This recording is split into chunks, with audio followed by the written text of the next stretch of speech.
Muy bien. Bueno, buenas tardes para todos. Bienvenidos a la semana número 4, primera sesión. Quisiera comenzar con una pequeña biografía, un pequeño perfil de nuestro invitado del día de hoy, el tan anticipado profesor Pablo Armas Gómez, quien se conecta desde la ciudad de Quito. He aquí una pequeña biografía. Pablo Armas Gómez es licenciado en idiomas modernos de la Universidad Metropolitana, igual que yo. Fue mi compañero de tesis, de hecho. Vive en Ecuador desde el año 2016, ¿correcto? Correcto, sí. Está cursando en este momento una maestría en enseñanza del inglés como segundo idioma y está haciendo su trabajo final de grado, de hecho. Se está especializando en olvidé el término, Pablo. Tú dices el del Capstone Project, Sí. Native Speakerism. Native Speakerism. Tiene que ver con los prejuicios, podría decir, que hay, las diferentes visiones entre lo que es el profesor de lenguas nativo y no nativo. ¿Cuál es mejor? Y el bilingüe incluso. Tiene que ver con eso. Ese fenómeno se llama Native Speakerism y tiene que ver con un poco de preferencia también. O sea, está mal, se interrumpe mucho. ¿Eh? Bueno, ese tema lo podemos hablar en el debate, porque es un tema, es interesante, es un tema que tiene muchísima validez, es muy actual y siempre está. Entonces, claro, el hablante no nativo contra el nativo. El nativo es mejor porque es nativo, a pesar de que no tenga ningún tipo de enseñanza, de instrucción en la enseñanza de idiomas. Esa pregunta la vamos a debatir. Bueno, Pablo tiene una maestría en enseñanza del inglés como segundo idioma, como decía.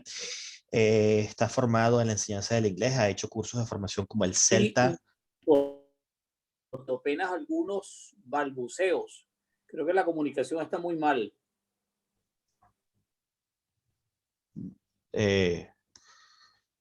Vale, ok. Sí, soy yo. Un segundo.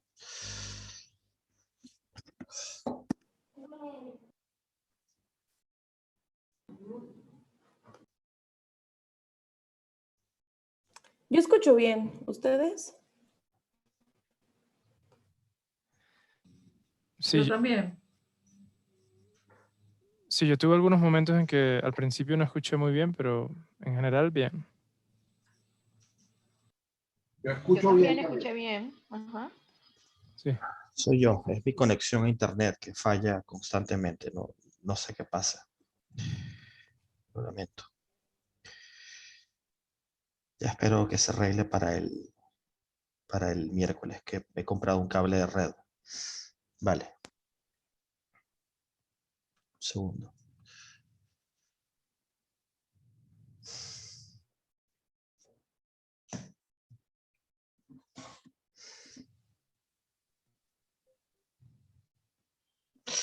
Ok.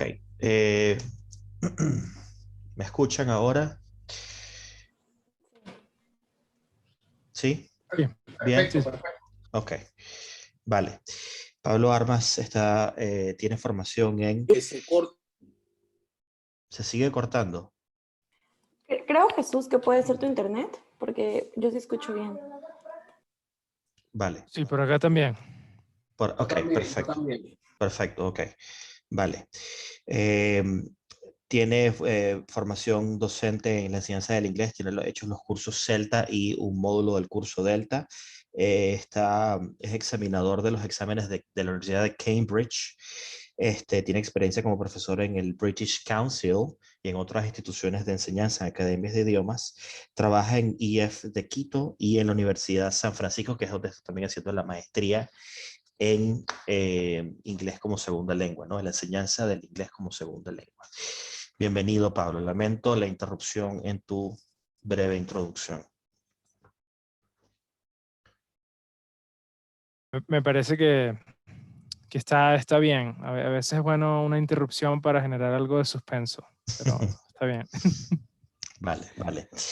Bueno, Pablo, yo estudiamos juntos. Pablo, te había mencionado varias veces antes de esta sesión de clase. Le había avisado a los estudiantes que estaría con nosotros para hablar sobre el inglés. Como ya he dicho, Pablo tiene muchísima... yo no oigo prácticamente nada. Puede que seas tú, Jesús, porque Quetzali sí me oye, Pablo me oye, Laura, ¿me oyes? Sí. Perfecto. Daniel, ¿me oyes? Perfectamente. Perfectamente, sí. Creo que puede que sea tu internet, Jesús.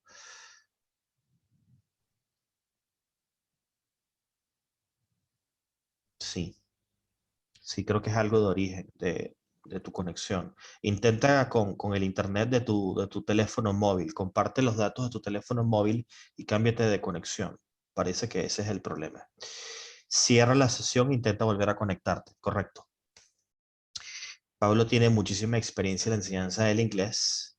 Ha trabajado en Venezuela, trabajó en Venezuela muchos años, en la Universidad Central de Venezuela por un semestre también, como profesor del departamento de inglés, asignatura inglés, y en varias academias de idiomas también. Una de ellas fue el Centro Venezolano Americano, el CBA, en Caracas.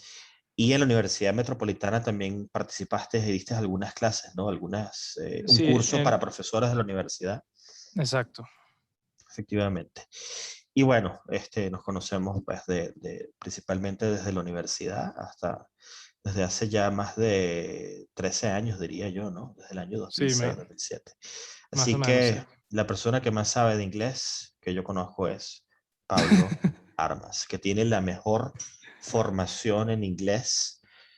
Es Pablo Armas. Tiene como decía, hecho el curso Celta y un módulo del curso Delta, que es una suerte de Jedi del inglés.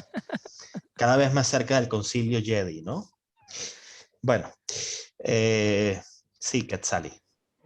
Perdón, tengo una duda. ¿Qué implica lo del curso celta? Sí, hablo. Sí. ¿El idioma, el lenguaje celta? No, no. No, el CELTA es un certificado que se llama, o sea, se llama así porque es Certificate of English Language Teaching for Adults. Entonces es básicamente un entrenamiento de un mes para dar, digamos, clases de inglés a adultos. Y claro, bueno, como Luis dijo, nosotros tenemos una licenciatura en idiomas. No sé si aquí hay alguien que además haya estudiado idiomas o esté estudiando idiomas, pero digamos que cuando ya yo estaba pensando migrar a otro país, obviamente un curso de entrenamiento de un mes no reemplaza una licenciatura, ¿no? Pero digamos que tienes elementos prácticos de enseñanza de inglés que, digamos, tanto para personas que no han estudiado enseñanza, como para personas que a lo mejor son profesores pero no tienen mucha experiencia, te sirve bueno, para ser un poquito más práctico. Eh, sí, básicamente es eso, no tiene que ver con lenguaje celta. Ojalá, pero no. Sí, tiene ese nombre. Si quieres dar clases de inglés, el primer paso, si se quiere, la formación que se exige mínimo para ser profesor de inglés en muchas instituciones es el curso Celta. Es un curso puede ser intensivo, puede ser de un mes o puede ser de 3 meses. Es un curso difícil, hay que estudiar, hay que hacer prácticas, etcétera. También se hace en castellano, lo hace el Instituto Cervantes. Es el curso de formación de profesores del Instituto Cervantes y bueno, todas las lenguas tienen ese tipo de cursos. Si quieres impartir lenguas en inglés, tienes que hacer el Celta, es lo mínimo que se pide. Vale. Posteriormente el Delta, que es un nivel superior, que equivale a maestría universitaria, ¿no, Pablo?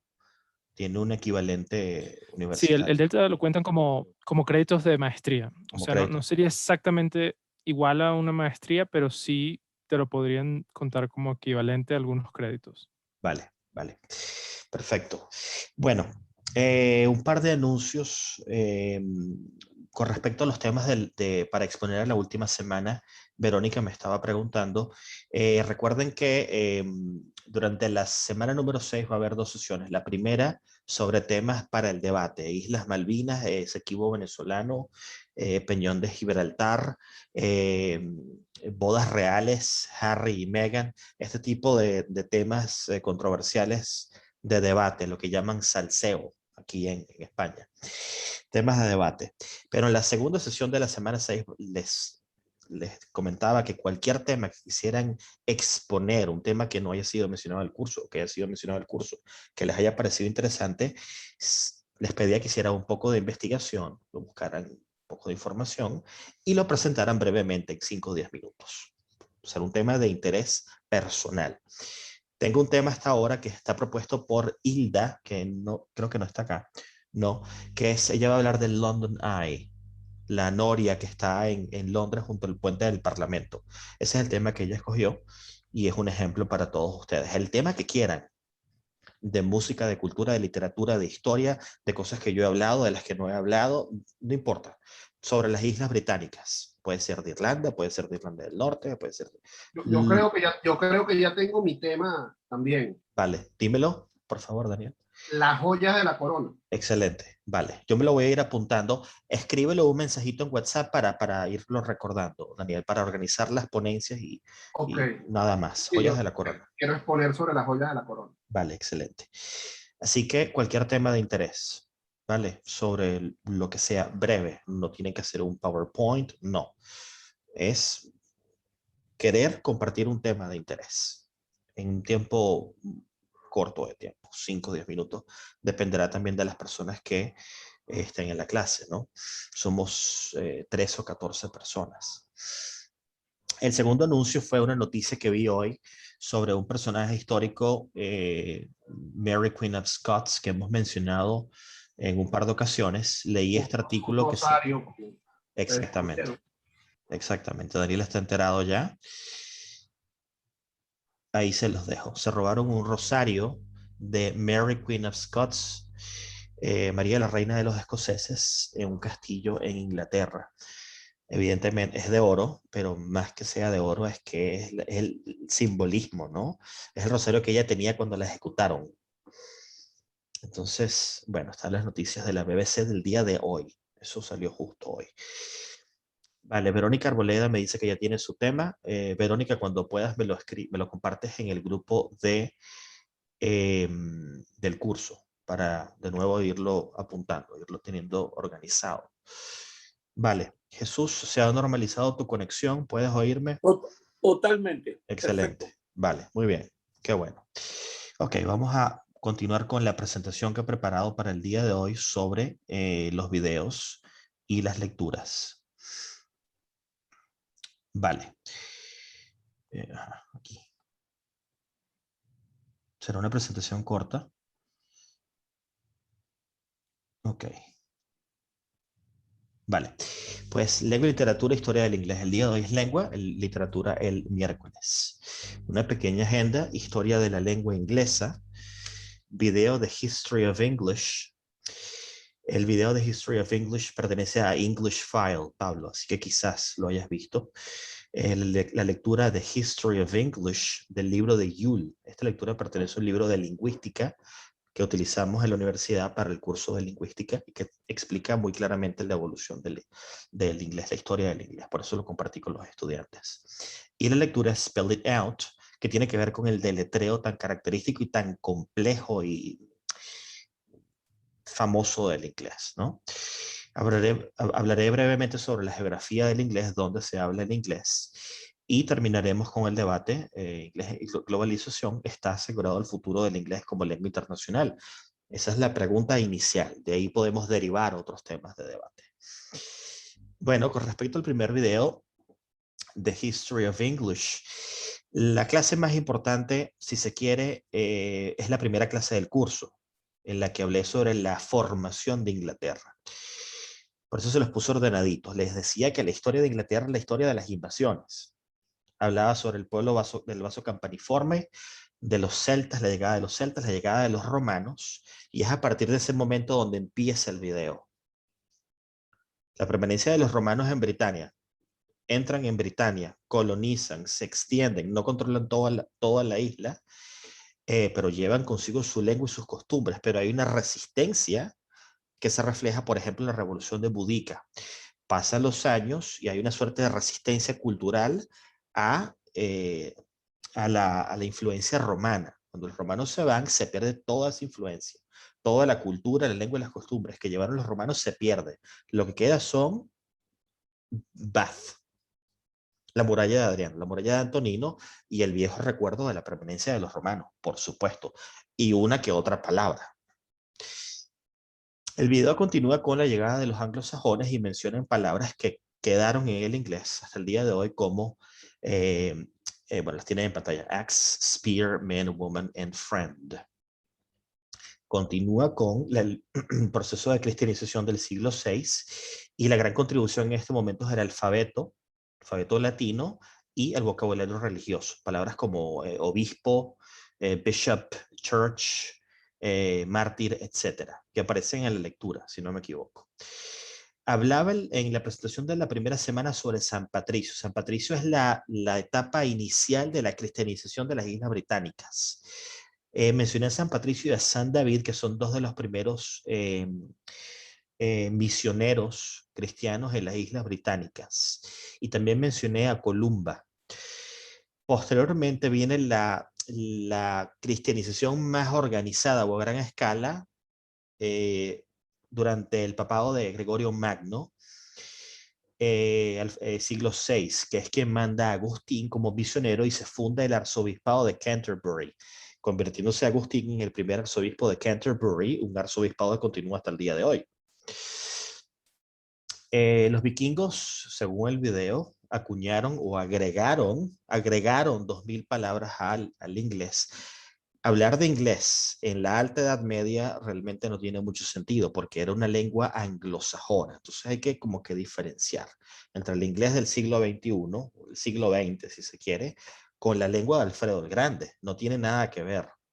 Alfredo el Grande no se hubiese entendido con la reina Isabel II, jamás.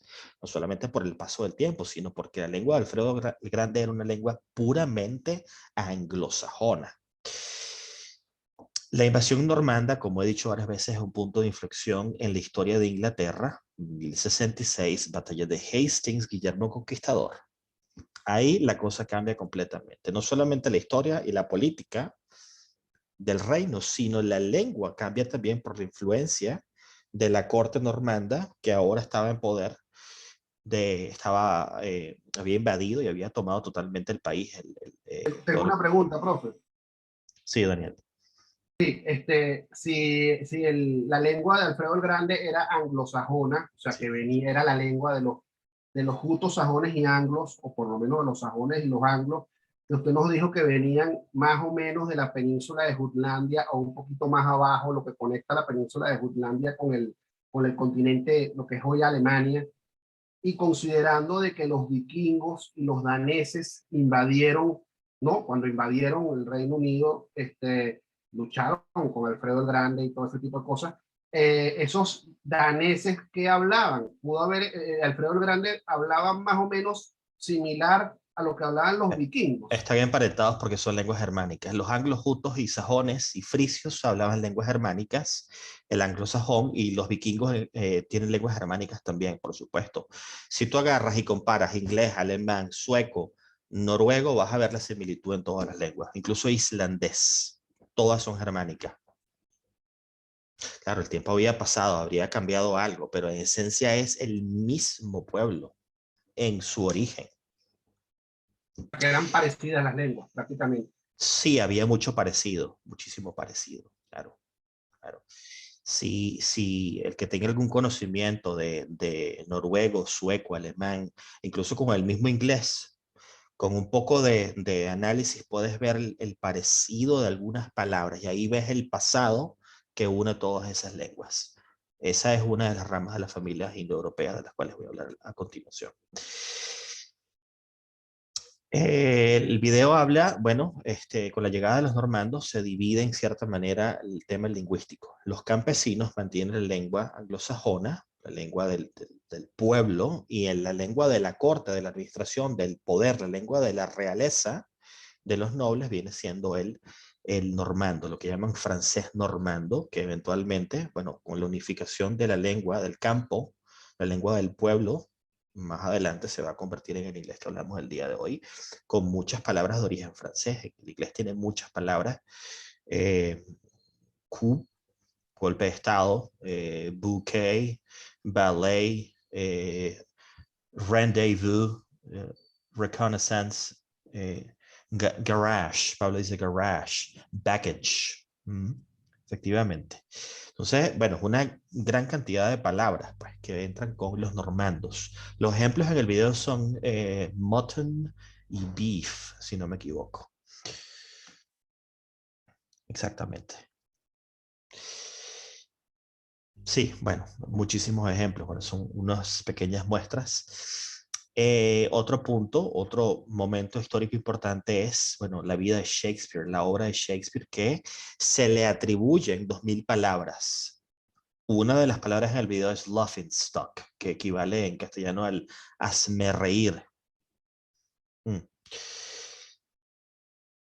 Claro, Shakespeare le da esa grandeza a la lengua inglesa como tal. Una definición de idioma, una definición debatible de idioma es que con la calidad de la producción intelectual y literaria se le da ese nivel de idioma y lo separa del concepto de dialecto. Eso es debatible. La gran obra de la literatura inglesa es la obra de Shakespeare, al igual que la gran obra de la literatura del castellano es Cervantes, Don Quijote. Es la muestra, lo que le da la grandeza y lo sube al estatus de idioma, si se quiere. Viene la era de los descubrimientos en el siglo XVI, XVII, XVIII. Hablaba de James Cook en una de las presentaciones en la semana número 2, si no me equivoco, la exploración de Australia, del Pacífico Sur, etc. Y ahí entran palabras como safari, boomerang, pajamas, boomerang, la repetí, lamento, kangaroo, palabras que a su vez pasaron al castellano. Entonces son préstamos en el castellano adaptados, porque nadie dice kangaroo, uno dice canguro. Entonces es como la herencia del inglés en el castellano. Eso se llama préstamos lingüísticos o extranjerismos también. Y habla sobre los Estados Unidos y la reforma de Noah Webster. Noah Webster fue un lexicógrafo norteamericano que hizo algo muy sencillo. Intentó adaptar muchas palabras del inglés y acercarlo tanto como fuera posible a la forma, al principio del alfabeto latino, que es un símbolo, un sonido, pero realmente es bastante difícil con un idioma como el inglés, pues tiene mucha complejidad vocálica y consonántica también. Reflejo del trabajo de Noah Webster se ve en palabras como theater, como teatro, color, neighbor, program, practice, que son palabras que cambian una letra o cambian la posición de algunas vocales. Por ejemplo, la palabra color le quitan una vocal. En inglés invierten theater, R en los Estados Unidos de Norteamérica, y center es otro ejemplo. Center, centre o center, dependiendo de la variante. Centre, center en el Reino Unido y center, center en los Estados Unidos de Norteamérica. Es una pequeña diferencia, eso es todo. Y otro punto interesante en, bueno, la producción de palabras nuevas viene de la revolución industrial, con todas las invenciones y todo el conocimiento científico, toda la revolución del conocimiento, también van apareciendo palabras nuevas, palabras asociadas con términos científicos, generalmente con un origen latino o griego, lengua de la ciencia, de la investigación, del conocimiento. Y van apareciendo palabras acuñadas. La acuñación de palabras es a diario, especialmente de la tecnología, especialmente de los Estados Unidos de Norteamérica. Eso sucede continuamente. Y termina diciendo que hay unos 375 millones de nativos del inglés, lo cual pone el inglés como la tercera lengua del mundo como por número de hablantes que tienen el inglés como lengua materna. Y 1.500 millones de aprendientes. Yo diría que más que 1.500 millones de aprendientes nativos y personas que utilizan inglés para comunicarse. Es un número bastante grande, que es prácticamente un cuarto de la población a nivel mundial. O sea, es un número que engloba diferentes hablantes del inglés. Y termina con el número 170.000 palabras en el idioma inglés. Hay una suerte de mito que dice que el inglés es un idioma súper sencillo, que no tiene gran vocabulario. Yo estoy totalmente en desacuerdo. Creo que el inglés es un idioma sumamente rico en palabras. Tiene un vocabulario vasto. Pablo. Quería agregar una cosa. Hay un un diccionario, no sé si lo han mencionado en alguna de las clases, en alguna de las sesiones, que es el Merriam-Webster. Y el Merriam-Webster, no sé si han usado esta sección del diccionario online, tiene una parte que se llama Time Traveler. Y ahí te muestra las palabras según el año en el que aparecieron. Entonces, voy a poner el link en el chat rapidito, no para que lo revisen necesariamente ahorita, pero más adelante lo revisen, porque por ejemplo el año pasado, 2019, fue un año de muchas palabras nuevas por el tema COVID. Entonces, por ejemplo, términos como social distancing, claro, que probablemente existían en el pasado, pero que pasaron a ser, digamos, collocations o frases del día a día. Y ahí tienes frases desde el año 2020, 2021, hasta puedes irte palabras que aparecieron antes del siglo XII. Entonces, es bastante interesante porque bueno, tienes los años y ese diccionario con algunas palabras tiene la historia, la etimología de la palabra. Por ejemplo, yo no sé si ustedes sabían, no sé si lo han hablado, que el inglés tiene una palabra del quechua. No sé si la conocen. ¿No? ¿No? Bueno, la palabra del quechua que es la ñap.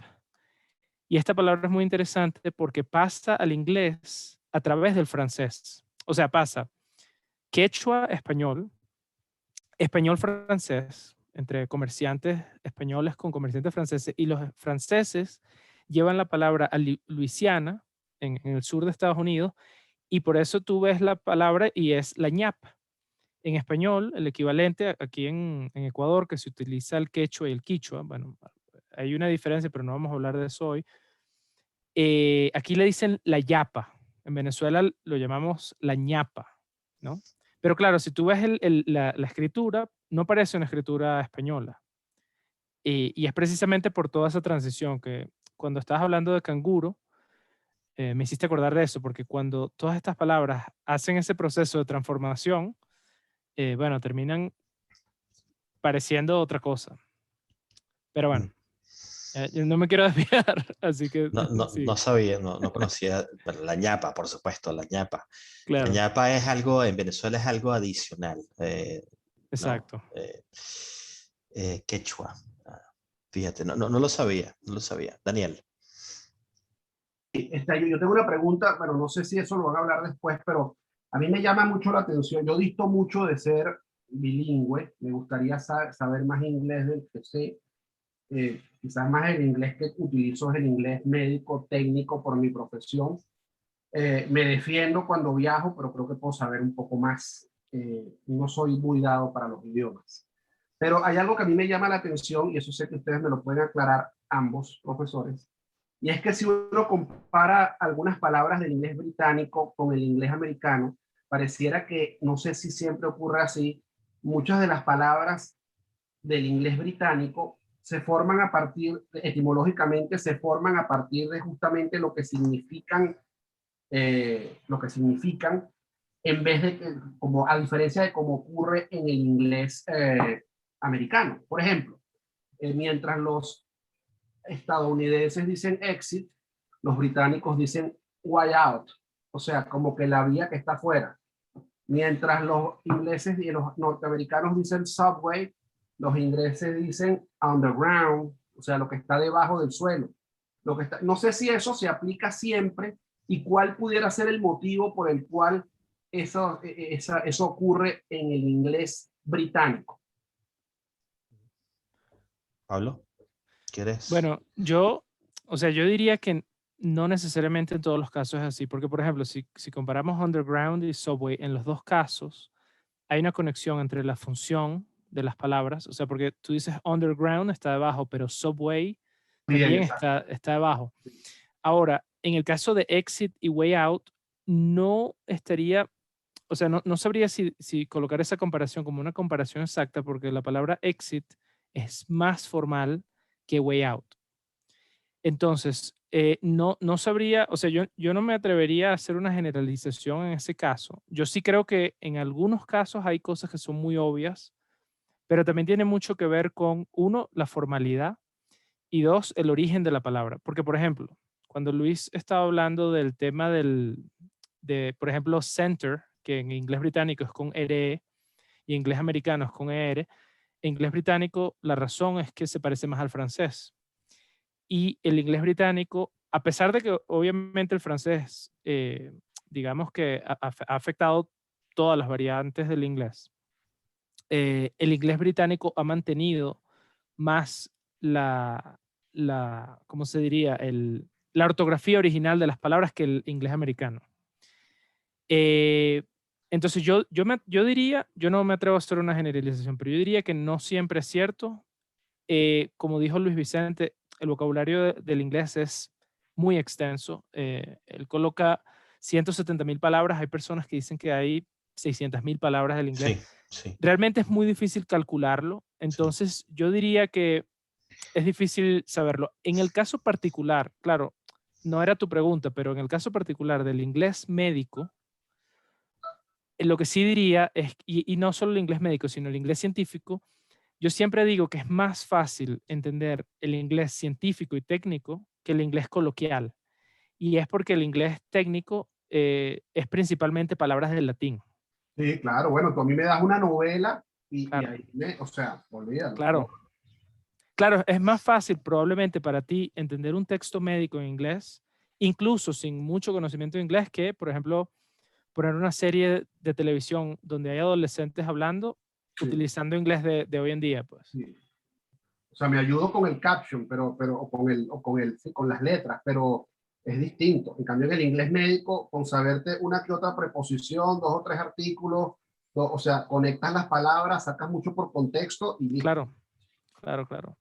Sí, es Correcto. interesante que a pesar de que sea técnico el texto, sea más fácil. Porque claro, también es una destreza receptiva. Entonces, ya de entrada, cuando ves el texto, ves las palabras, ya hay muchas, puedes absorber bastante conocimiento, ¿no? Y ese diccionario, quería apuntar antes y disculpen, ese diccionario que hace mención el profesor Pablo, Sí. yo lo recomiendo muchísimo. Yo tengo 3 ejemplares, uno de el que él dice, otro de sinónimos y antónimos y otro de inglés, de medical English.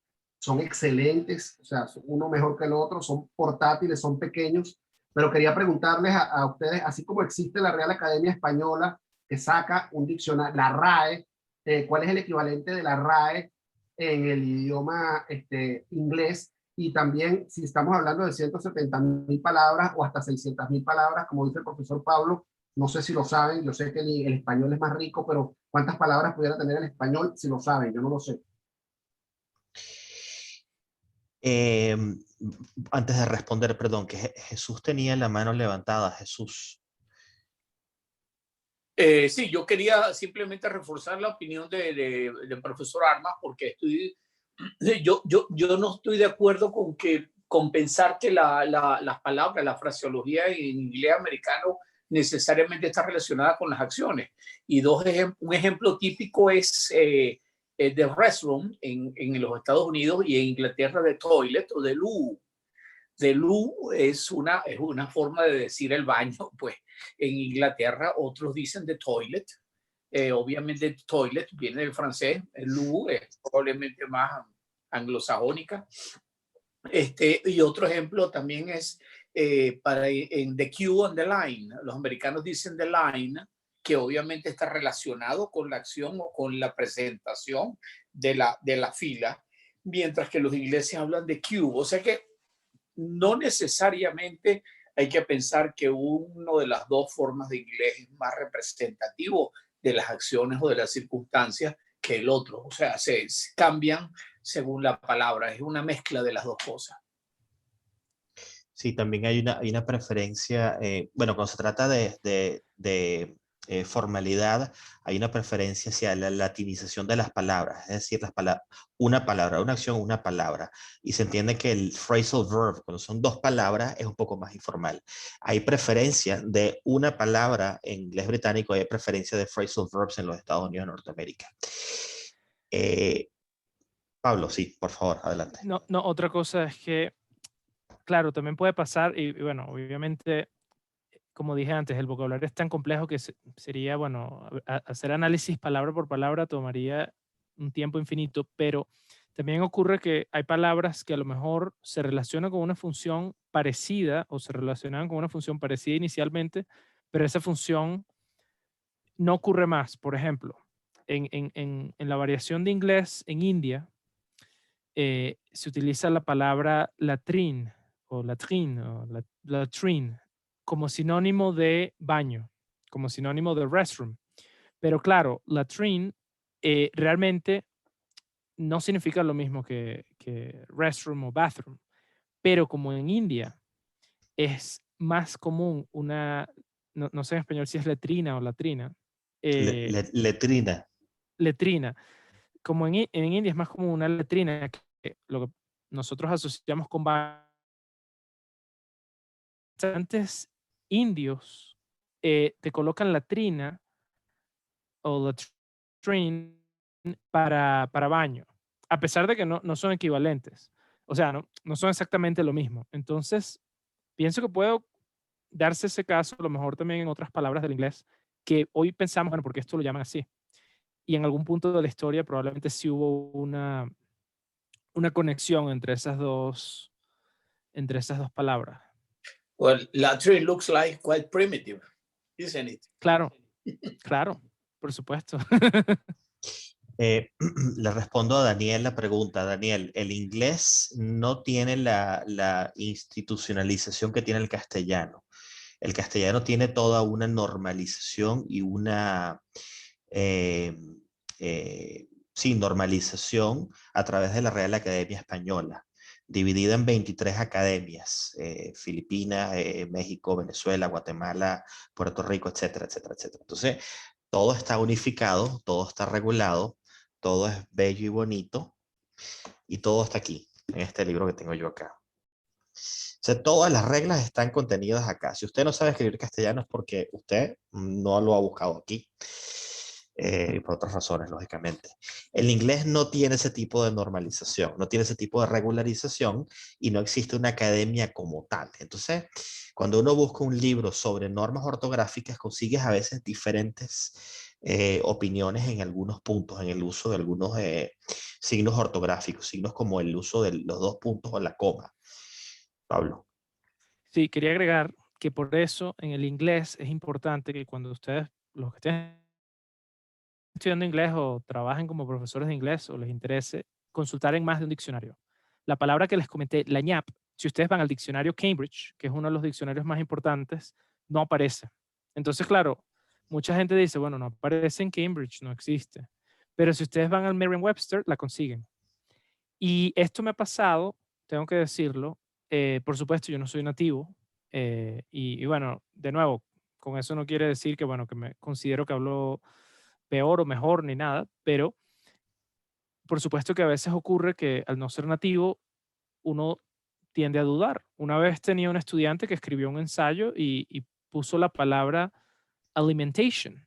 Y yo dije, yo entiendo lo que quiere decir, pero claro, entiendo porque en español tenemos la palabra alimentación. Entonces yo dije, entiendo a este estudiante porque hablo español, pero esta palabra existe en inglés. O sea, yo tuve la duda. Claro, este estudiante era un estudiante excepcional. Entonces fui a Cambridge, que es normalmente uno de los primeros diccionarios que consulto, y no aparecía. Pero me fui a Merriam-Webster y sí aparecía. Claro, ¿cuál es la palabra más común para alimentación? Nourishment. Es la palabra que se utiliza más para ese mismo significado. Pero de nuevo, hay muchas palabras que no aparecen en todos los diccionarios. Entonces, yo diría, aquí, bueno, 4 diccionarios que yo utilizo bastante y que, bueno, no porque los utilice yo necesariamente son buenos, pero que yo igual les diría, échenle un vistazo. Está el Merriam-Webster, Oxford, Cambridge y Longman. Hay que tener mucho cuidado con Oxford, porque en Internet y con Cambridge también, en Internet hay muchas páginas que se ponen Oxford y Cambridge para atraer gente. O sea, lo usan como estrategia de clickbaiting. Entonces, de Oxford hay muchos diccionarios que se llaman Oxford, pero para los que están estudiando inglés hay uno que se llama oxfordlearnersdictionaries.com. Déjame ponerlo aquí rapidito. Y Cambridge, bueno, Cambridge sí va a ser más fácil que consigan se llama dictionary.cambridge.org. Longman no es una universidad, sino que es simplemente una editorial. Pero ellos tienen un diccionario también que es bastante prestigioso, es bastante bueno. Y bueno, hay otros. Ahí está uno que se llama Collins, está uno que se llama Macmillan. Hay muchos diccionarios realmente, pero yo diría que en Estados Unidos Merriam-Webster sin duda es como lo más alto. Y en el Reino Unido, yo diría que Oxford y Cambridge. Habría que preguntarle a lo mejor a alguien más. No, no sé, Luis, si tú conoces algún otro que de No, repente no. también esté Yo en ese utilizo grupo. el Merriam-Webster siempre. Claro. Es el que...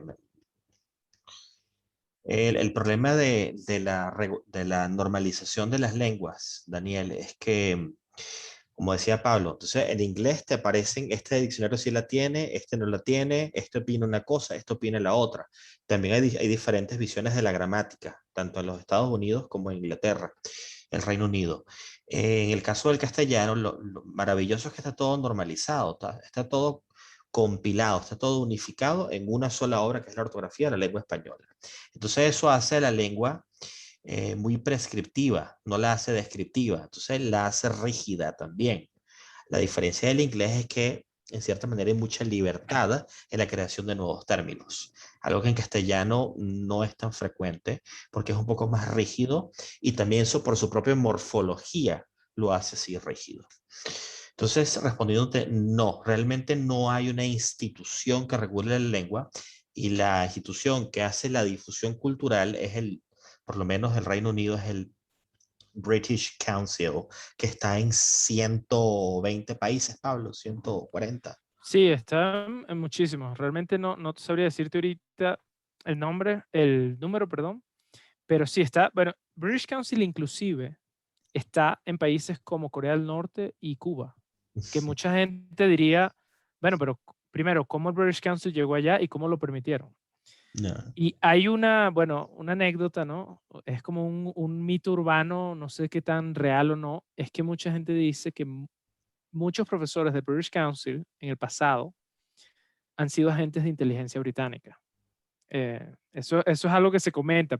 Y bueno, y si tienes instituciones en Cuba y Corea del Norte, te podrías imaginar que hay una finalidad mayor a simplemente enseñar inglés. Sí.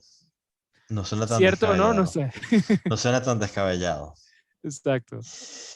Bueno, voy a continuar con la presentación. Esto, bueno, se van a repetir algunos puntos que aparecen en la lectura de la historia del inglés. Y con respecto a la historia, bueno, inglés, lengua indoeuropea. ¿A qué me refiero con lengua indoeuropea?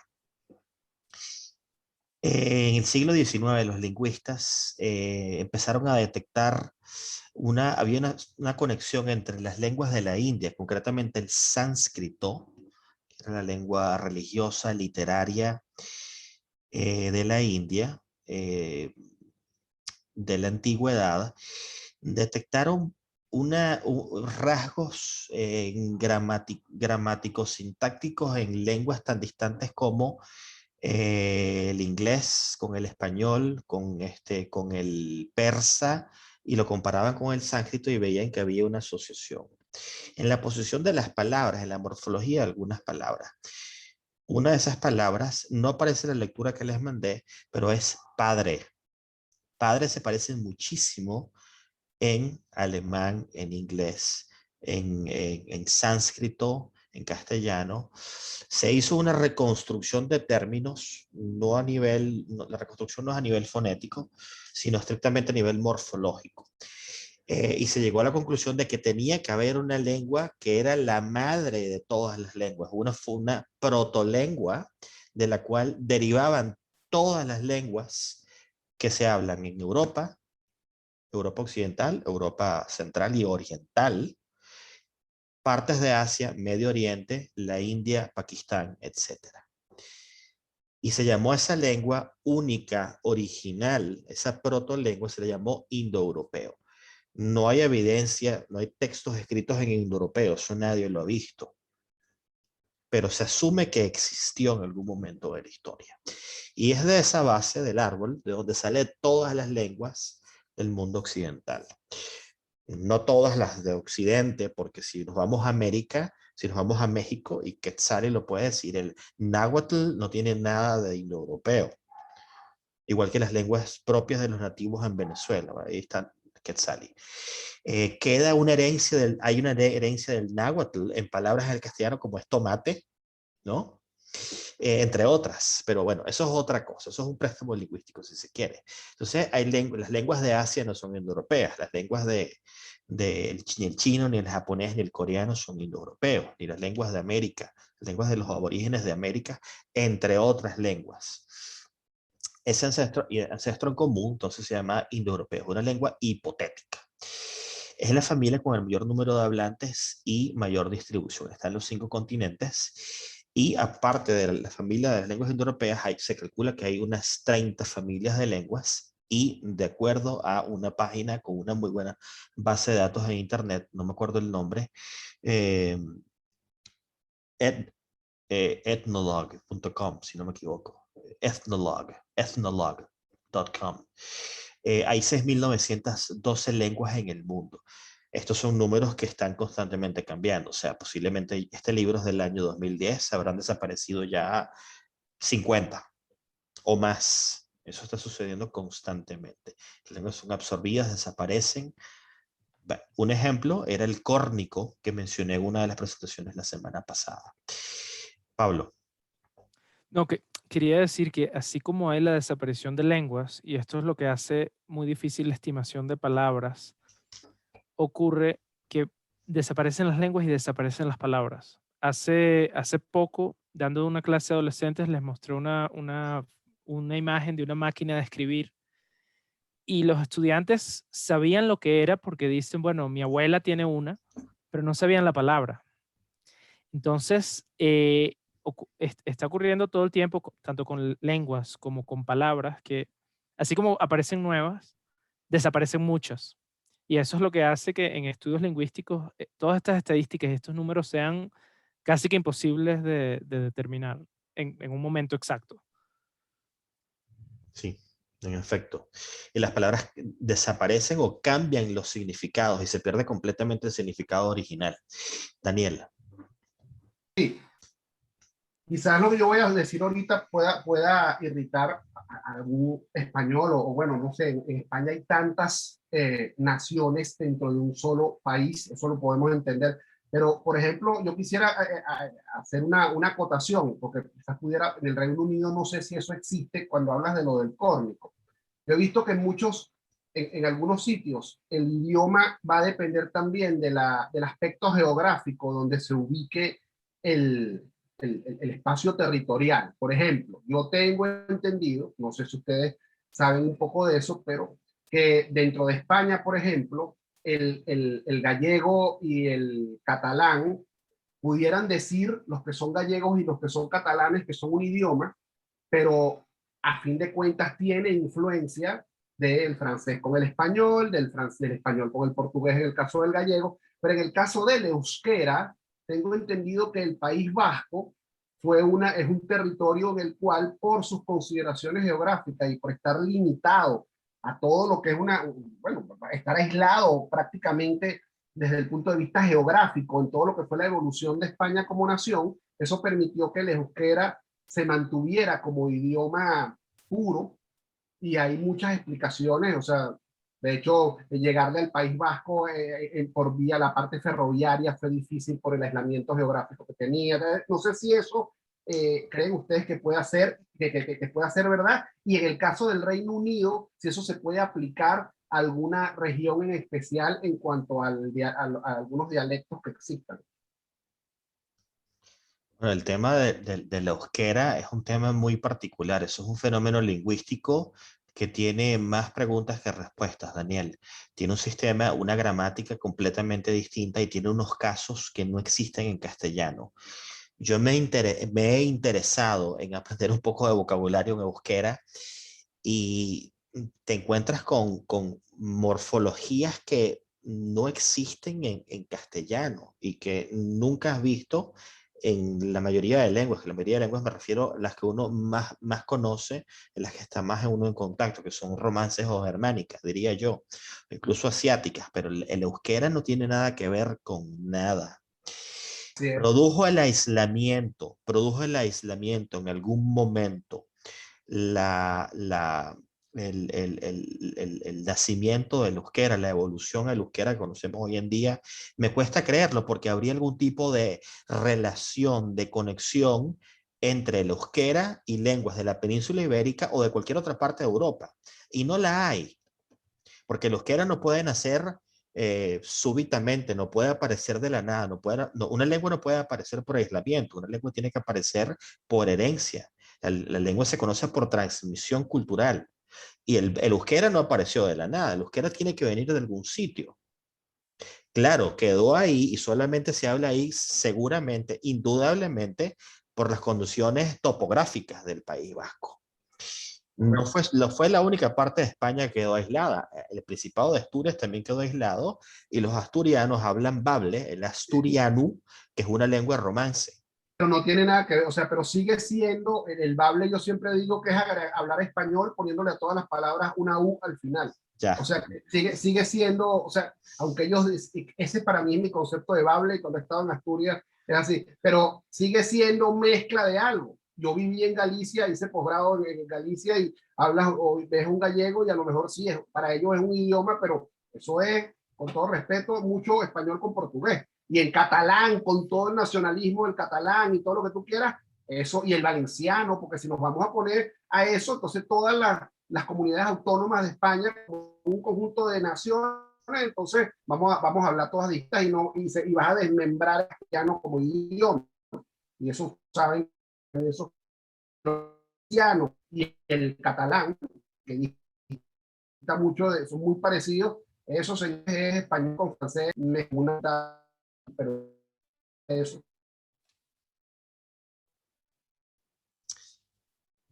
Un segundo, mi conexión a internet es inestable. A ver qué pasa ahora. ¿Me oyen?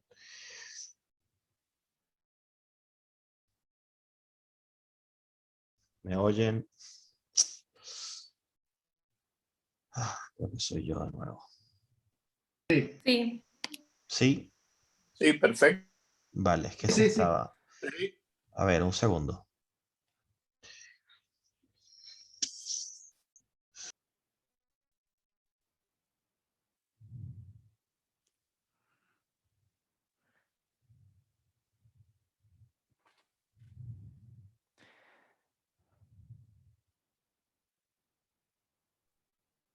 ¿Me escuchan? ¿He vuelto? Sí, te escuchamos. Ok, perfecto. Vale, Sí. perdonen Sí, que perfecto. estaba utilizando los datos del móvil de mi esposa y, bueno, cambié la conexión a la conexión Wi-Fi de la casa. El País Vasco, bueno, el euskera, sí, vamos, no estoy compartiendo, ¿no? Sí estoy compartiendo. Sí, sí estoy compartiendo. Vale. Ahorita no. Ahora no. Vale. Ok. Estamos grabando, sí estamos grabando. Ok. Ahora sí, ¿no? Ajá, ahora sí. Si vemos la familia de lenguas indoeuropeas, es interesante porque aparecen un montón de lenguas que uno no sabía que estaban emparentadas. Pero buscas el euskera y no está en ningún lado. Uno de los últimos intentos, leí hace un año, una de las teorías colocaba el euskera en la familia fino-ugria, que es este arbolito que está aquí a la derecha. ¿Lo ven? Tiene el húngaro y tiene las lenguas de Finlandia, el lapón y el suomi. Lo pusieron ahí. Pero creo que eso no ha zanjado el asunto todavía. Es una hipótesis. Entonces, repito, es que no queda claro realmente de dónde viene ni su origen ni su evolución, Daniel. Es una pregunta complicada. Es como que, no voy a decir que es el santo grial de la lingüística, pero es una de las grandes preguntas de la lingüística. Hablando del inglés, si ven la ramita que está hacia la derecha, que son las lenguas europeas, Eso se va abriendo y van a encontrar que la primera ramita son las lenguas célticas. Y aparece el bretón, el córnico, el galés, el irlandés, etc. Y luego aparecen las lenguas eslavas, Ucrania, el ucraniano, el ruso, etcétera, las lenguas romances, que todos conocemos, y las lenguas germánicas. Y ahí aparece el inglés. Y era lo que te decía, Daniel, que el inglés, hablabas de los vikingos y los anglosajones, y los ingleses te decía que eran todos germánicos. De ahí que se parecieran las palabras, algunas palabras, no todas, y algunos sistemas gramaticales tienen mucho parecido. Un elemento que comparten el inglés, el sueco y el alemán, por ejemplo, son los phrasal verbs, esos verbos de dos palabras que se separan. Way out, por ejemplo, es un phrasal verb sustantivado, o sea, es una salida, es un sustantivo, pero viene de un phrasal verb. Bueno, ahí tiene el inglés, lengua germánica, West Germanic. Bueno, perdón, voy a minimizar esto. Vale, ahí tienen el arbolito entonces. Y continúo con los datos. La evolución del inglés aparece dividida en cuatro partes en el capítulo que les envié. Primero el Old English, que vendría siendo antes del año 1100, antes de la invasión normanda. Ponen 1100, no 1066, porque lógicamente esos cambios a raíz de la invasión van a tomar un tiempo en hacer efecto. Y bueno, palabras como man, child, house, eat and drink son palabras anglosajonas. En alemán son muy parecidas, son man, kind, Haus, essen, trinken, etc. El que sabe una de las lenguas germánicas puede ver la asociación, es muy fácil verlo, la evidencia es bastante clara. Una herencia de esa fase, de esa invasión de los vikingos, de esa antigua tradición vikinga, anglosajona en su origen, se refleja en los nombres de los días de la semana. Por eso puse Thursday. En castellano tienen nombres de dioses, bueno, nombres de cuerpos celestiales también, en inglés también, pero tiene que ver más que todo con mitología nórdica.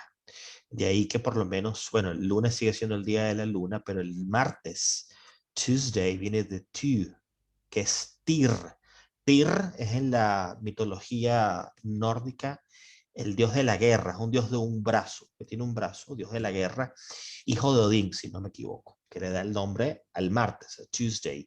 Wednesday es el día de Wotan. Wotan es Odín, que es el equivalente a Zeus. Y el caso de Friday viene de Freya, que es otra diosa de la mitología nórdica, y Saturday en Sunday es igual en castellano. Y el nombre del día de Navidad, un nombre que se le da a la Navidad es Yule en inglés. Y Yule es paganismo puro, es parte de la tradición pagana que llega con las invasiones de los vikingos. Hay una tradición, yo eso no sé si todavía será, que es quemar un tronco el día de Navidad, el Yule log. Eso es una herencia del pasado pagano nórdico que se refleja en la lengua. Y bueno, la herencia del cristianismo que ya mencioné con la cristianización de las Islas Británicas, la división de la iglesia céltica y de la iglesia católica romana, que hablaba de la primera clase, y la influencia del latín y la religión. Bueno, la siguiente etapa en la evolución del inglés vendría siendo el Middle English, que va de 1100 a 1500, y es la entrada entonces del francés. Después de la invasión de Guillermo el Conquistador, viene esta lengua que es la de los nobles, el gobierno de la ley y la vida civilizada, a diferencia de la lengua del campesinado, del pueblo. Una muestra, un texto que refleja este momento histórico en la evolución del inglés son los cuentos de Canterbury, que he mencionado varias veces, que describen la peregrinación a la tumba de Santo Tomás Becket, la famosa víctima de Enrique II Plantagenet.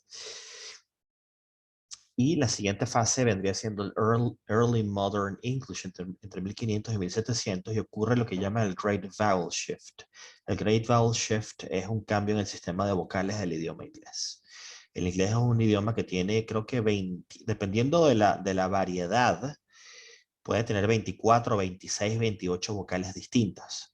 Claro, incluyendo diptongos y triptongos, pero eso depende de la parte del Reino Unido, de los Estados Unidos, del país donde se habla en inglés, eso va a ir variando, pero tiene muchísimos más sonidos vocálicos que el castellano. Y ese cambio en el sonido de las vocales ocurrió en ese periodo. Es lo que se llama como The Great Vowel Shift. El alemán no tiene esa variedad de vocales, a pesar de ser germánica. Y un evento importante en el siglo, la segunda mitad del siglo XV, que cuando aparece la imprenta de Gutenberg, que produce un cambio en lo que vendría siendo los textos escritos del inglés. Eso que sucedió en ese momento, gracias a personas que estaban a cargo de las imprentas, que eran principalmente de origen holandés, produjo el spelling famoso que tiene el inglés hoy en día. Luego aparece el Modern English a partir de 1700, que es más o menos, ya podemos hablar del inglés que conocemos hoy en día, si se quiere, claro, con palabras que ya han entrado en desuso o con palabras que tenían un significado completamente distinto al que tienen en el tiempo presente. Y la lectura Spell It Out es lo que acabo de decir. Es más que todo sobre hablar sobre las dificultades que representa el inglés como lengua escrita. No siempre hay correspondencia entre un símbolo y un sonido. Eso en castellano, el sistema, la escritura del castellano va bastante a la par. Un símbolo, un sonido. La forma refleja un sonido. Un sonido se representa de alguna forma. No siempre se cumple, pero el castellano está mucho más cerca en el uso ideal del alfabeto latino que el inglés. El inglés se aleja claramente. Una de las evidencias es que hay muchas letras que no suenan, vocales y consonantes. Problema, la ortografía del inglés no es consistente. Y eso es un problema para nosotros como profesores de inglés y para la estudiante también. Mencionan el rol de la imprenta que acabo de mencionar, pues los holandeses a cargo de las impresiones. Ahí está el problema. Ya el inglés era difícil de escribir por lo que he podido averiguar, pero los holandeses no lo hacen más fácil. Pablo. Sí, no, quería comentar que para todo el tema de sonidos y escritura, o sea, ortografía y pronunciación, ayudan.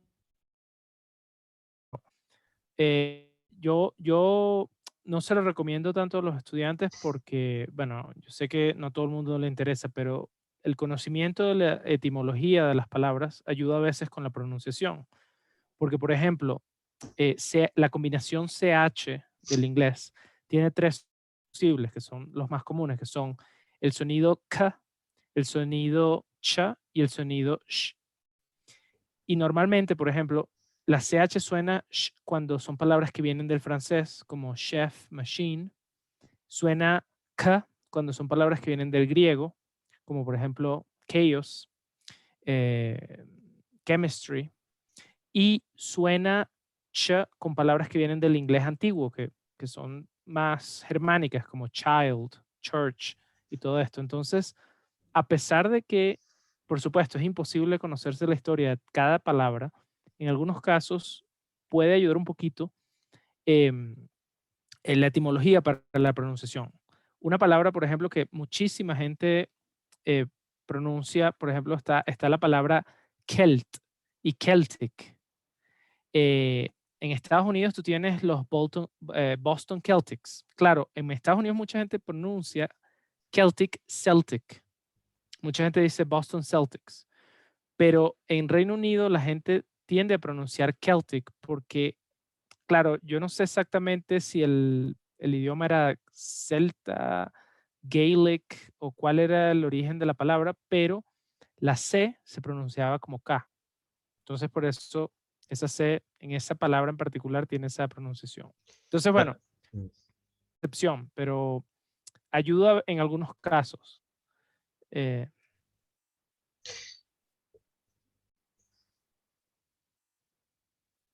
La palabra celta es el nombre que le daban los romanos a los pueblos que habitaban, bueno, en ese momento de la historia, las islas británicas. Y los llamaban Keltoi. De Keltoi viene la palabra celta. Y de ahí la pronunciación Celt. Ah, ok. que el TOEIC. Es un término ha ido totalmente en desuso. Pues.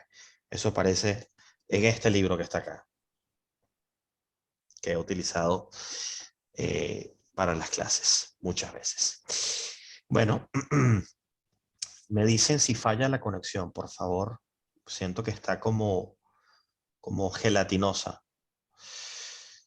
Pablo, ¿está bien? ¿Conexión? Houston. Sí. Ok.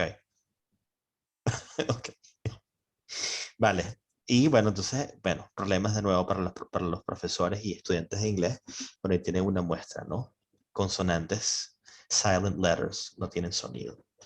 Knowledge, island, sword, debt, receipt, entre muchas otras. Y particularmente en el Reino Unido, muchos nombres de ciudades y de regiones que tienen pronunciaciones completamente distintas.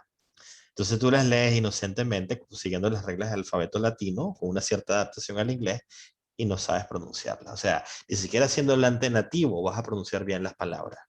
De ahí que los norteamericanos viajan al Reino Unido y pronuncian mal palabras en su propio idioma. Dislesta. Ajá, ese es un ejemplo, exactamente. Lesta. Vale. Puse una foto de The Morgan Library and Museum de Nueva York porque, bueno, tiene una gran colección de textos y uno de los textos es una Biblia de Gutenberg del año 1454-1455. Incunable. Es la joya de la biblioteca. Esa es la razón por la cual la puse.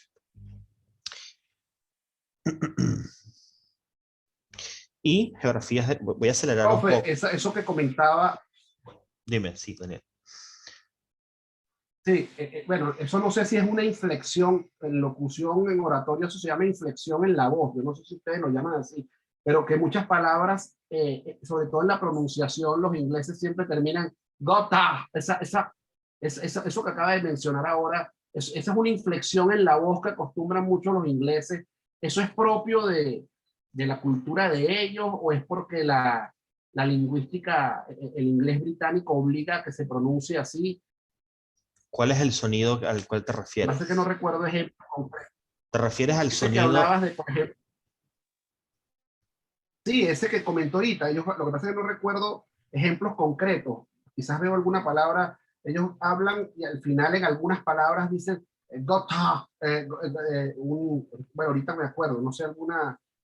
Es una inflexión en la voz. Hay un sonido, pero creo que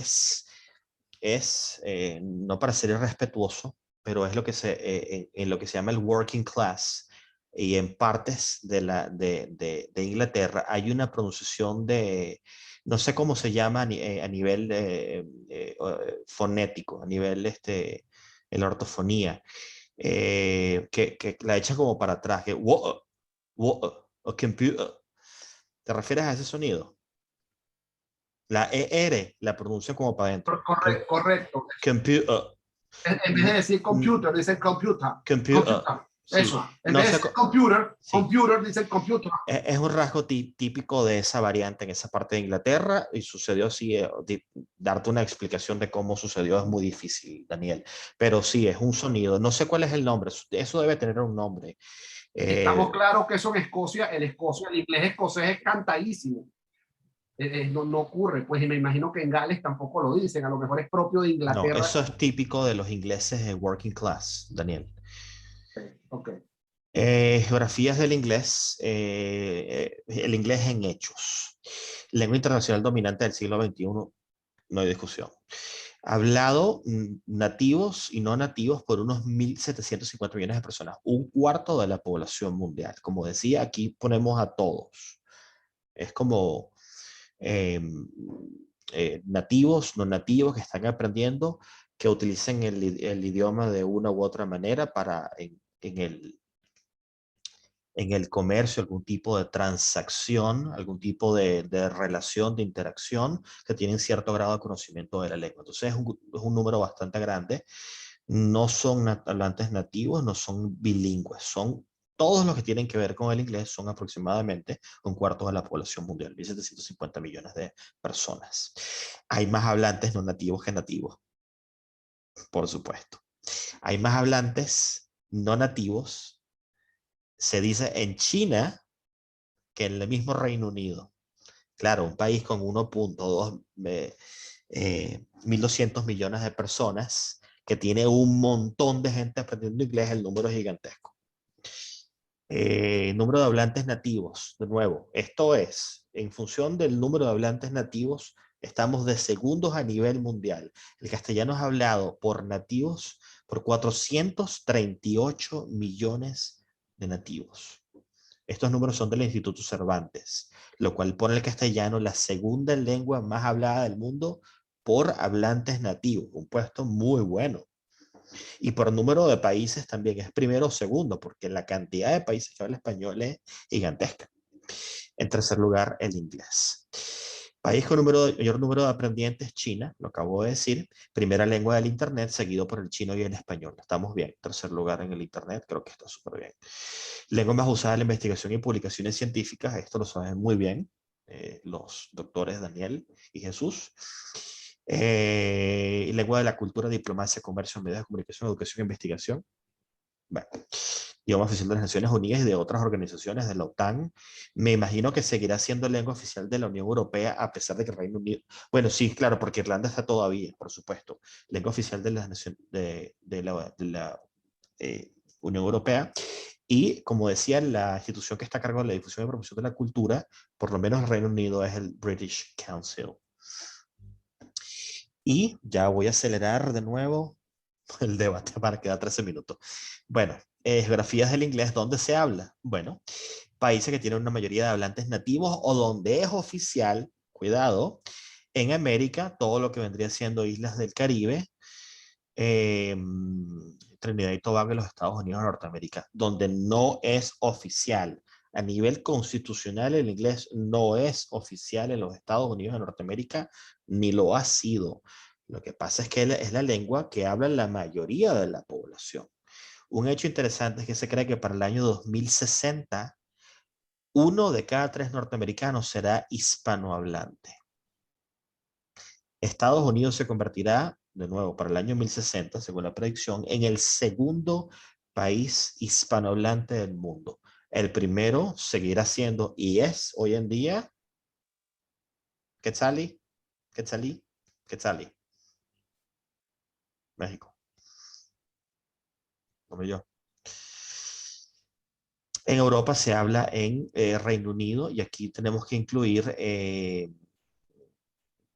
yo le puse un asterisco, si bien no forma parte del Reino Unido, forma parte de las posesiones de la corona, de sus territorios, cuidado, a las dependencias de la corona y los territorios de ultramar. Y si hablamos de los Estados Unidos, tenemos que incluir a Guam, a Samoa, podemos incluir a las Filipinas también porque se habla de cierta medida el inglés, y otros territorios. Y Malta, que tiene dos lenguajes, el maltés, que es una lengua de origen árabe, una mezcla de árabe, y el inglés, por supuesto, en Oceanía, Australia y Nueva Zelanda. Bueno, y la pregunta, debate, ¿está asegurado el futuro del inglés como lengua internacional? Pablo, expláyate.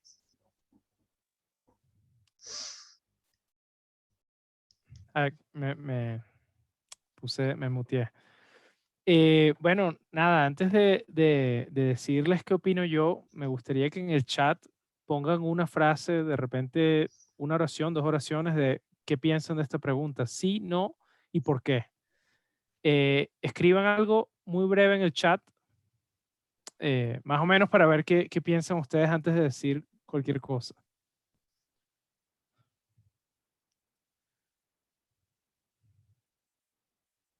Le estás pidiendo Sí, sí, a los no, compañeros que respondan a si todo el mundo. sí o no. Tú también, Luis, si quieres poner algo ahí, me pones sí, no. Quetzalí, brevemente, ponme por qué. Una razón, por lo menos, por la cual no tienes que darme, no tienen que poner todas las razones, pero una razón por la cual creen que sí. Dile dice que es sencillo, la estructura es sencilla. Ujú.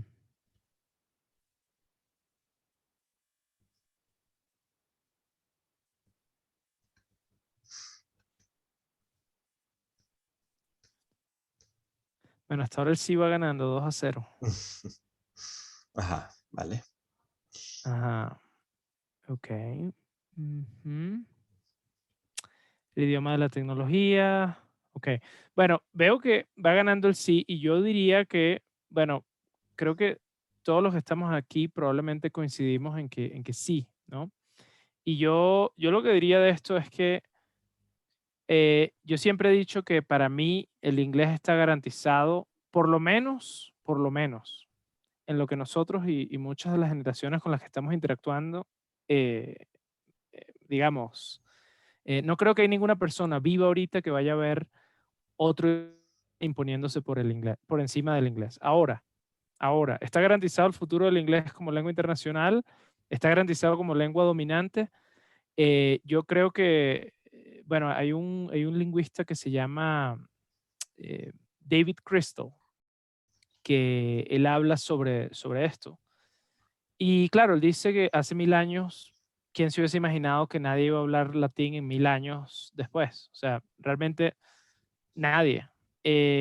Obviamente hoy en día el inglés es la lengua dominante. Yo particularmente, Daniel comenta sobre el chino mandarín. Yo siempre he dicho que yo no creo que el chino mandarín se vaya a imponer sobre el inglés por varias razones, ¿no? Varios de ustedes lo están mencionando ya. Uno es la simplicidad, comparte alfabeto con muchas otras lenguas occidentales. Entonces, ¿por qué aprenderíamos chino si es más fácil aprender inglés? O sea, el chino es algo que a lo mejor, digamos, eh, algunas personas aprenderán chino porque te puede dar oportunidades laborales en China, pero para mí hay varios problemas ahí, ¿no? Uno es que los países angloparlantes son los que tienen más poder económico, pero además son los países que tienen, bueno, no voy a ir sobre Estados Unidos e Inglaterra. El problema de China, en mi opinión, es que tiene muy poca transparencia. Y esa poca transparencia, esa opacidad que tiene China como país, hace que su influencia sobre los demás países genere rechazo. Luis mencionó, por ejemplo, el caso de las Filipinas. Filipinas fue colonizada por los españoles y tuvo una colonización española de más de 300 años, mientras que la colonización americana de las Filipinas duró 50 años. Y hoy el inglés es más popular en Filipinas que el español. Y mucha gente se preguntará, bueno, pero fueron 50 años de colonia americana versus 300 de colonia española. Bueno, fácil. Hubo mucho menos rechazo hacia el inglés que hacia el español. Y esa es otra cosa que también ocurre. ¿Qué es lo que pasa con el ruso, por ejemplo? ¿Por qué, si la Unión Soviética fue tan poderosa, el inglés superó al ruso eh, por largo? Bueno, miles de razones, pero hay otro tema también. El inglés es una lengua que, ah, claro, más allá de que obviamente hubo colonias, hubo muertes, hubo elementos que a lo mejor son cuestionables de la historia, generan menos rechazo que otras lenguas poderosas. Entonces, yo creo que ese es un punto fuerte del inglés, la simplicidad, el hecho de que culturalmente, y esto también lo dice David Crystal, tenemos Hollywood, tenemos la música pop, tenemos la tecnología, tenemos, bueno, la lengua de la comunicación, la diplomacia. En algún momento el francés era más importante que el inglés en la diplomacia, pero el inglés ha desplazado al francés como lengua diplomática. Y para mí, otro elemento muy importante, aprender inglés es muy barato, muy barato. Ustedes se pueden meter en internet ahorita y consiguen algún profesor de inglés que cobra $1 la hora, en alguna parte del mundo. A lo mejor consiguen algún profesor que por internet cobra 50 centavos la hora. Y no vas a conseguir un profesor, vas a conseguir 20, vas a conseguir gente que te dé inglés casi gratis. Ahora, con profesores de chino puede que ocurra también. ¿Cuál es la diferencia? A lo mejor tú consigues un profesor que te enseñe chino por 20 centavos la hora, pero ese profesor que habla chino, si se quiere comunicar contigo, tiene que hablar inglés. Si no habla inglés y tú no hablas inglés, tú no vas a poder contactarte con ese profesor chino. Entonces, incluso si quieres conseguir un profesor de chino barato, va a ser muy difícil. Entonces, yo pienso que, igual que la mayoría de acá, coincido que el inglés tiene el futuro asegurado, por lo menos por unas cuantas generaciones. Por siempre, Bueno, es muy difícil y sobre todo porque en esta pandemia, bueno, si ustedes me hubiesen preguntado hace 2 años, mira, en 2 años vas a estar dando clase online, yo no hubiese imaginado eso. Entonces, el mundo cambia tan rápido que yo diría, nada tiene el futuro asegurado.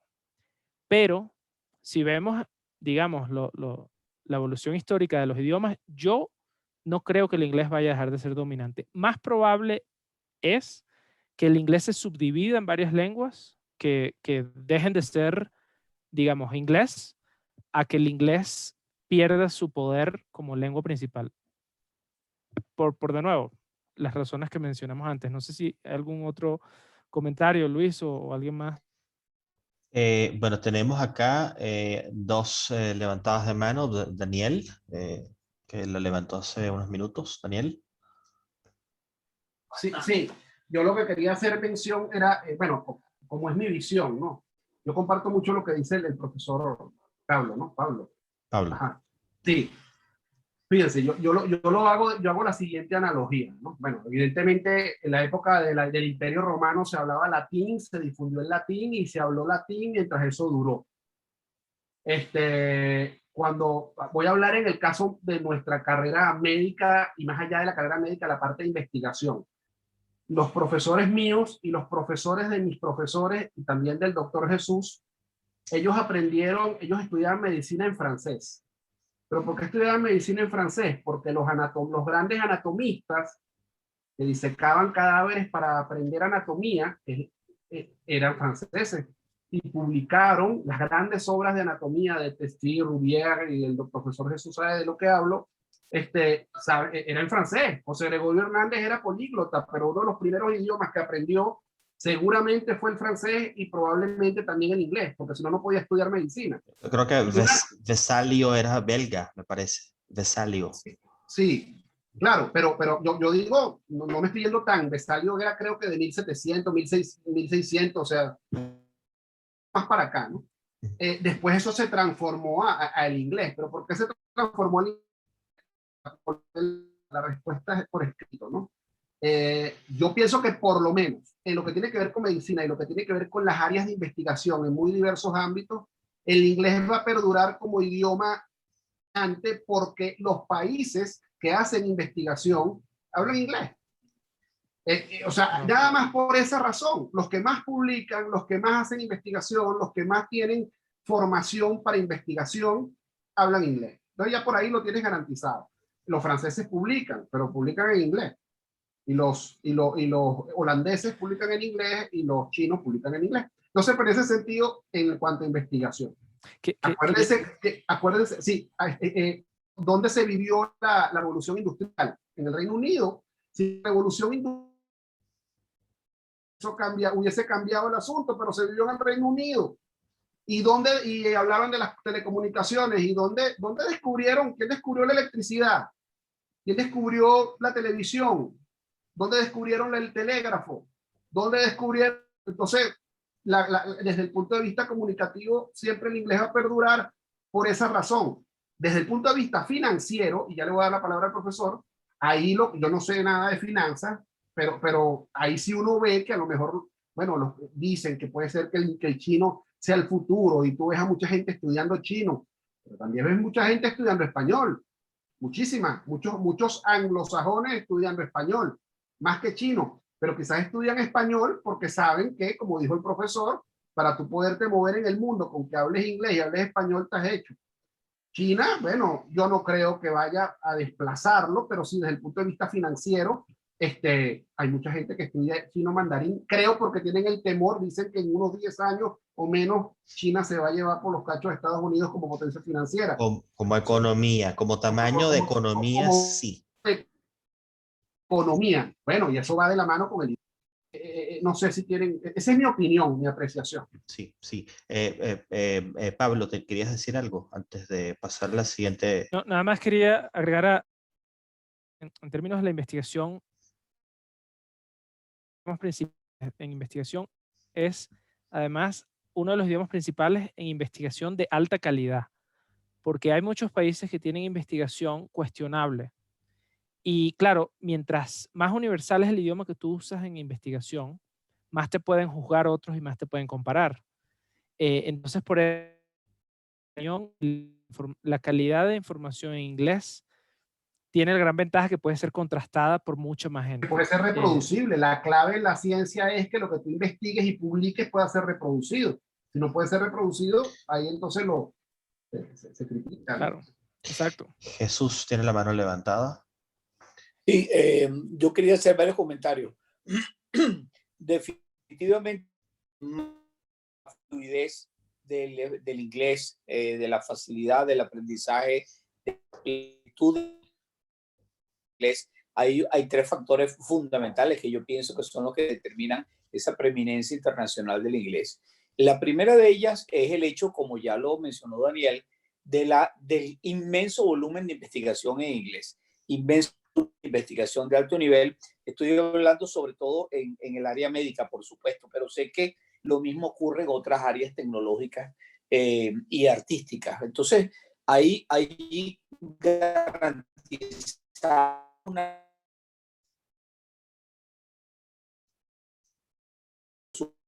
que la en inglés como lengua internacional, como una auténtica lengua franca. El segundo punto es la habilidad propagandística que ha habido y de manipulación y de control organizativo que han tenido las personas angloparlantes. Los grandes diccionarios de investigación, los grandes, ¿cómo diría? Sistemas de búsqueda electrónica, los grandes sistemas en medicina al menos, de clasificación, de ordenamiento, de clasificación en órdenes de calidad de las investigaciones, todas son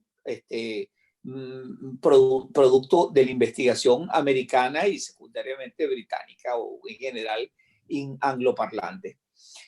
Al punto que han opacado pues la investigación de otros países como que también han tenido un nivel muy importante, como Alemania, como Francia, en medicina. Pero el tercer factor, yo pienso que es el más importante, aparte de esos dos que ya he mencionado, y es el dinero.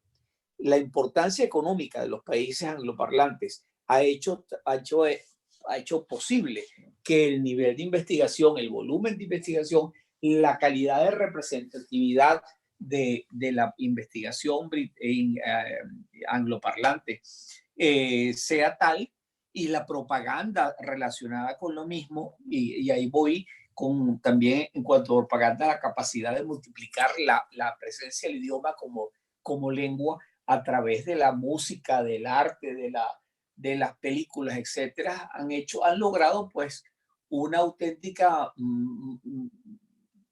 revolución en lingüística en el último siglo, pues, que han puesto el inglés y desplazando al italiano, o del italiano no, al francés como lengua cultural, científica y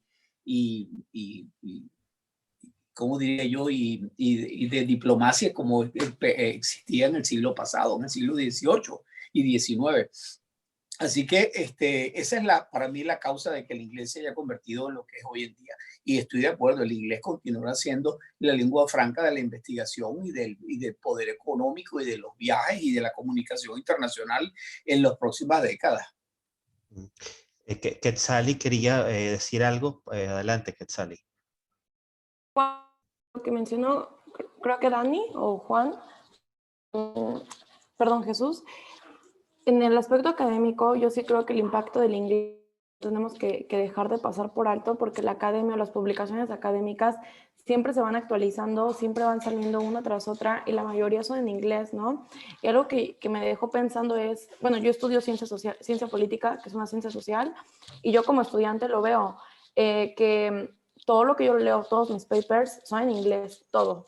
Y toda la divulgación académica, por lo menos en el área social, son en inglés. Y las universidades más importantes o de mayor difusión, o justo como mencionan, credibilidad, son estadounidenses o británicas, ¿no? Y si llega a haber algún sociólogo, politólogo que sea francés o de otra parte, se lee en inglés, ¿no? Entonces creo que si nosotros como ahorita estudiantes y después como futuros pues ya trabajadores nos estamos educando bajo el inglés en un país hispanohablante, como que también para que para futuras generaciones, como mencionan todo, o sea, nada es certero, pero que para futuras generaciones, pues sí, el peso del inglés va a prevalecer.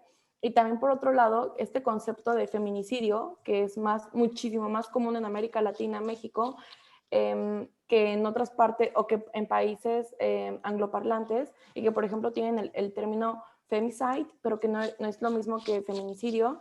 Y eso también menciona que este término feminicidio viene de la que, pues de cierta manera, ¿no? Al no venir de Estados Unidos o no venir de, no sé, Reino Unido, su divulgación académica tampoco ha sido de tanto impacto. Entonces creo que también de cierta manera a través del lenguaje se puede manifestar cierta hegemonía. Sí, quería, bueno, agregar algo a lo de Quetzali, que una cosa muy importante con el inglés, y por eso es que es tan importante hablarlo, y creo que esa es una de las grandes ventajas que hay, es que te da acceso, a pesar de que yo creo que el español también, bueno, ya lo dijo Luis, es un idioma que da muchas posibilidades. El nivel de detalle, el nivel de investigación, el nivel de producción de información en inglés va a una velocidad mucho más rápida que si tú quieres, por ejemplo, un ejemplo concreto, una posición de trabajo en una empresa internacional está publicada en inglés.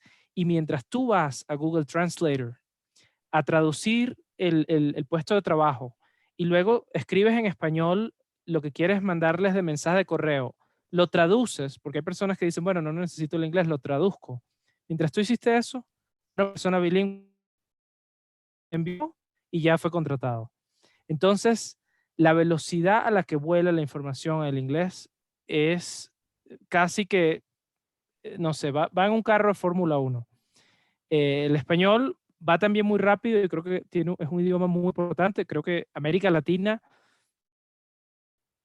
o sea, es un continente, tal vez el continente que está más conectado lingüísticamente. Eh, pero igual, creo que, bueno, el inglés sigue estando en el tope. Sí. Lo que dice Quetzalí es algo interesante. Pareciera que si el término está en inglés, produce más efecto, más impacto y es más globalizado. Permite el significado, la transmisión del significado tiene más impacto a nivel global si lo dices en inglés. Que la palabra se parece en español, pero pareciera que la gente lo toma más en serio cuando viene del mundo angloparlante, cuando viene principalmente a través de los medios de comunicación, principalmente de los Estados Unidos de Norteamérica, por lo menos a mí como americano, por lo menos como suramericano, parece que tiene más impacto. No sé si a esto es lo que te referías, ¿no? Vale, habla. Si querías agregar algo más. ¿No? Vale, ok, muy bien. Sí, es interesante, es interesante. Hay muchos fenómenos lingüísticos. Sí, hay una hegemonía. La hegemonía es en muchos niveles, ¿no? El inglés está en todo. Y uno de los grandes medios de difusión de la lengua y la cultura, y bueno, no me quiero poner conspiranoico, pero como de control de alguna manera, es el entretenimiento, las películas y la música. Las películas que hemos visto toda la vida, la música que hemos oído toda la vida y que tanto nos gusta.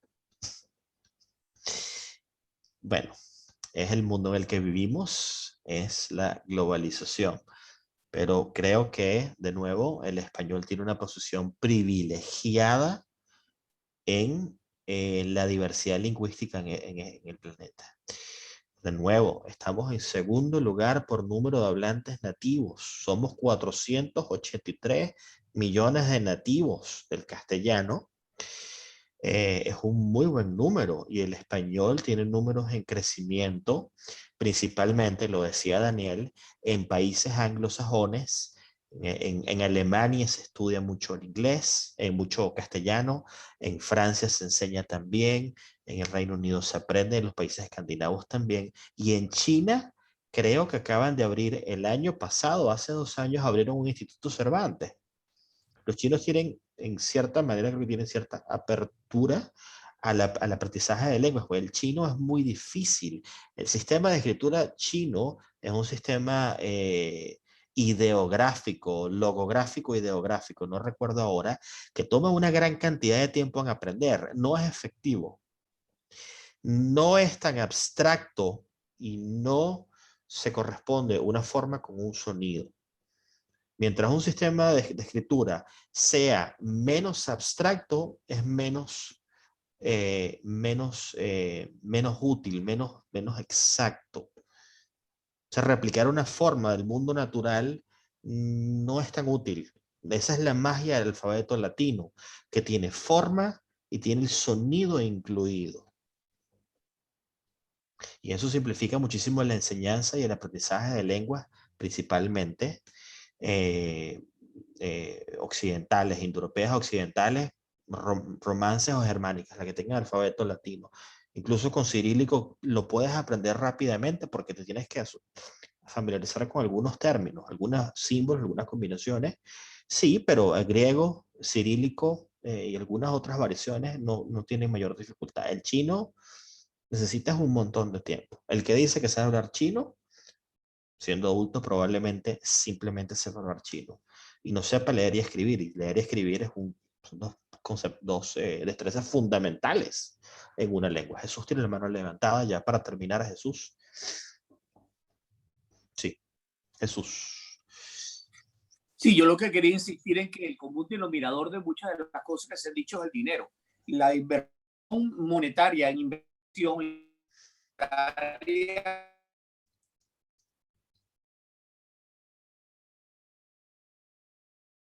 es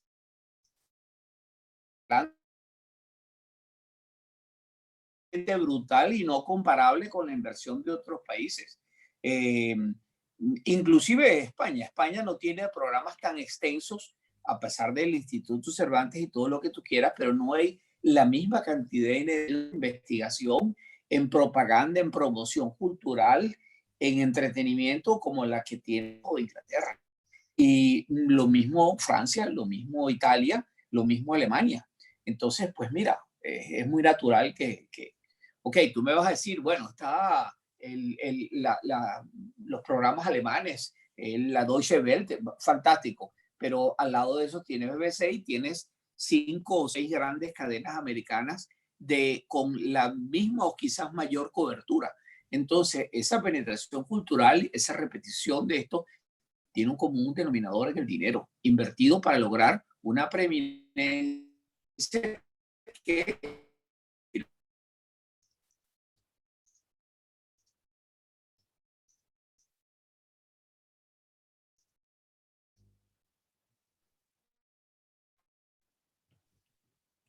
Vale. Excelente. Bueno, se me acaba de interrumpir la conexión.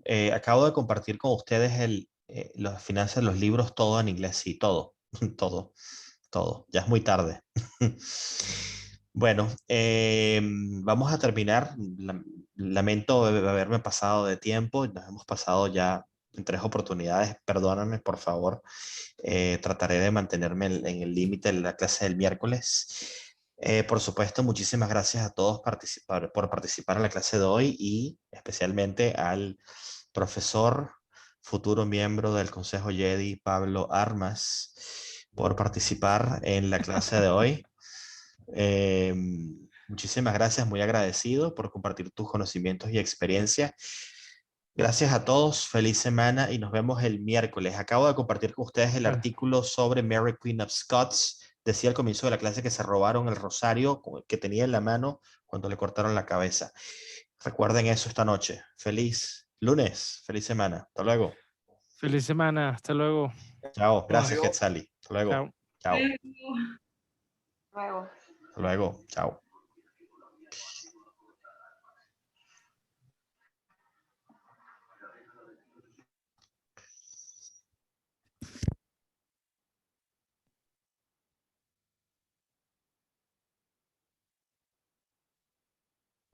Pablo, te quedaste. Déjame parar la grabación.